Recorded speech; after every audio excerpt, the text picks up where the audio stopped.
কিনলে এটা সবচেয়ে ভালো, এটার মধ্যে ঝামেলা কম, এটা টেস্ট করে জানা গিয়েছে। কিনলে খাবেন কোকা কোলা কোম্পানির, এটা ভালো পানি। কিনলে সবচেয়ে purified water ever in Bangladesh, বাংলাদেশে পাওয়া পরীক্ষিত সবচাইতে বিশুদ্ধ পানি হচ্ছে কিনলে।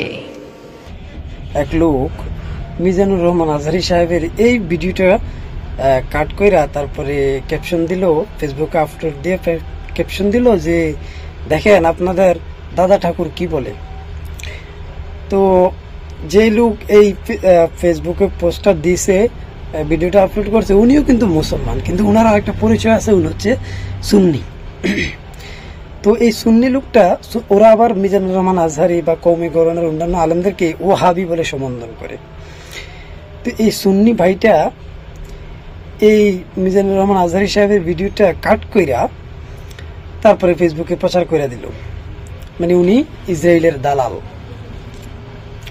তো এই ইকুপেনিয়া বলেন, বাটা বলেন, তারপরে কোকা কোলা বলেন, স্প্রাইট বলেন, 7 আপ বলেন, তারপরে আরসি কোলা বলেন, তারপরে আপনার এই যে লরিয়েল বলেন, এই সমস্ত পণ্য বয়কটের ডাক দিছে আমাদের দেশে আপামর জনতা।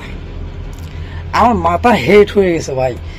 আমি সার্চ করলাম গুগলে, উইকিপিডিয়াতে, যে আসলে এটা ইসরায়েলি পণ্য কিনা, কিন্তু না, এগুলো একটাও ইসরায়েলি পণ্য না। বিশেষ নয়, আপনি গিয়ে গুগলে সার্চ করেন, উইকিপিডিয়াতে সার্চ করেন, বিস্তারিত তথ্য পাইবেন। এই পণ্যের উৎপাদক কে, কোন দেশ বা প্রতিষ্ঠাতা কে, কোন দেশে প্রথম প্রতিষ্ঠান হয়েছে, সব ইনফরমেশন এখন হাতের মুঠোয়। এখন তো ভাই আগের যুগ নাই,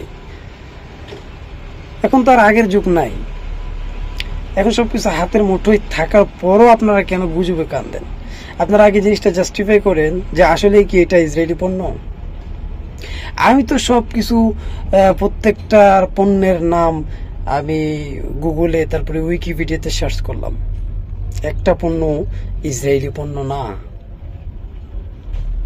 শুধু শুধু আমাদের দেশটাকে অস্থিতিশীল বানাইতেছে, হয়তো কোনো একটা পক্ষ বানাইতেছে, কিন্তু এটার কারণে আমাদের বড় ধরনের একটা ক্ষতি হইতেছে, আমাদের ইমেজ নষ্ট হইতেছে, আমাদের দেশের ইমেজ নষ্ট হইতেছে বহির্বিশ্বে। এটার প্রভাব কিন্তু খুব সুদূর প্রসারী।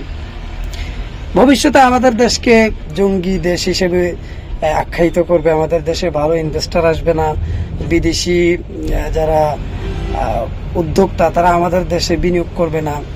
এটা আমাদের জন্যই ক্ষতি। আমরা আগে জানবো, বুঝবো, তারপরে সুন্দর সাবলীল ভাবে আমরা জিনিসটাকে বয়কটের ডাক দিব।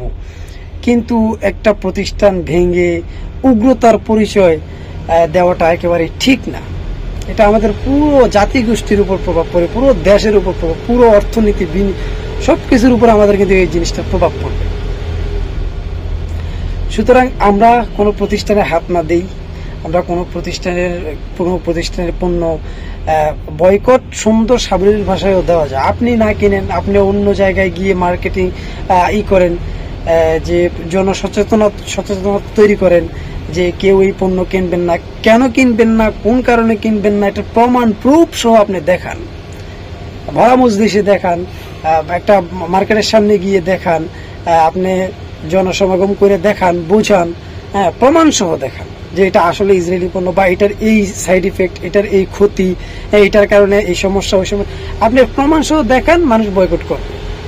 কিন্তু আপনি একটা মব সৃষ্টি করলেন, তারপরে ভাঙচুর করলেন, তারপরে লুটপাট করলেন, এটা আসলে ঠিক না।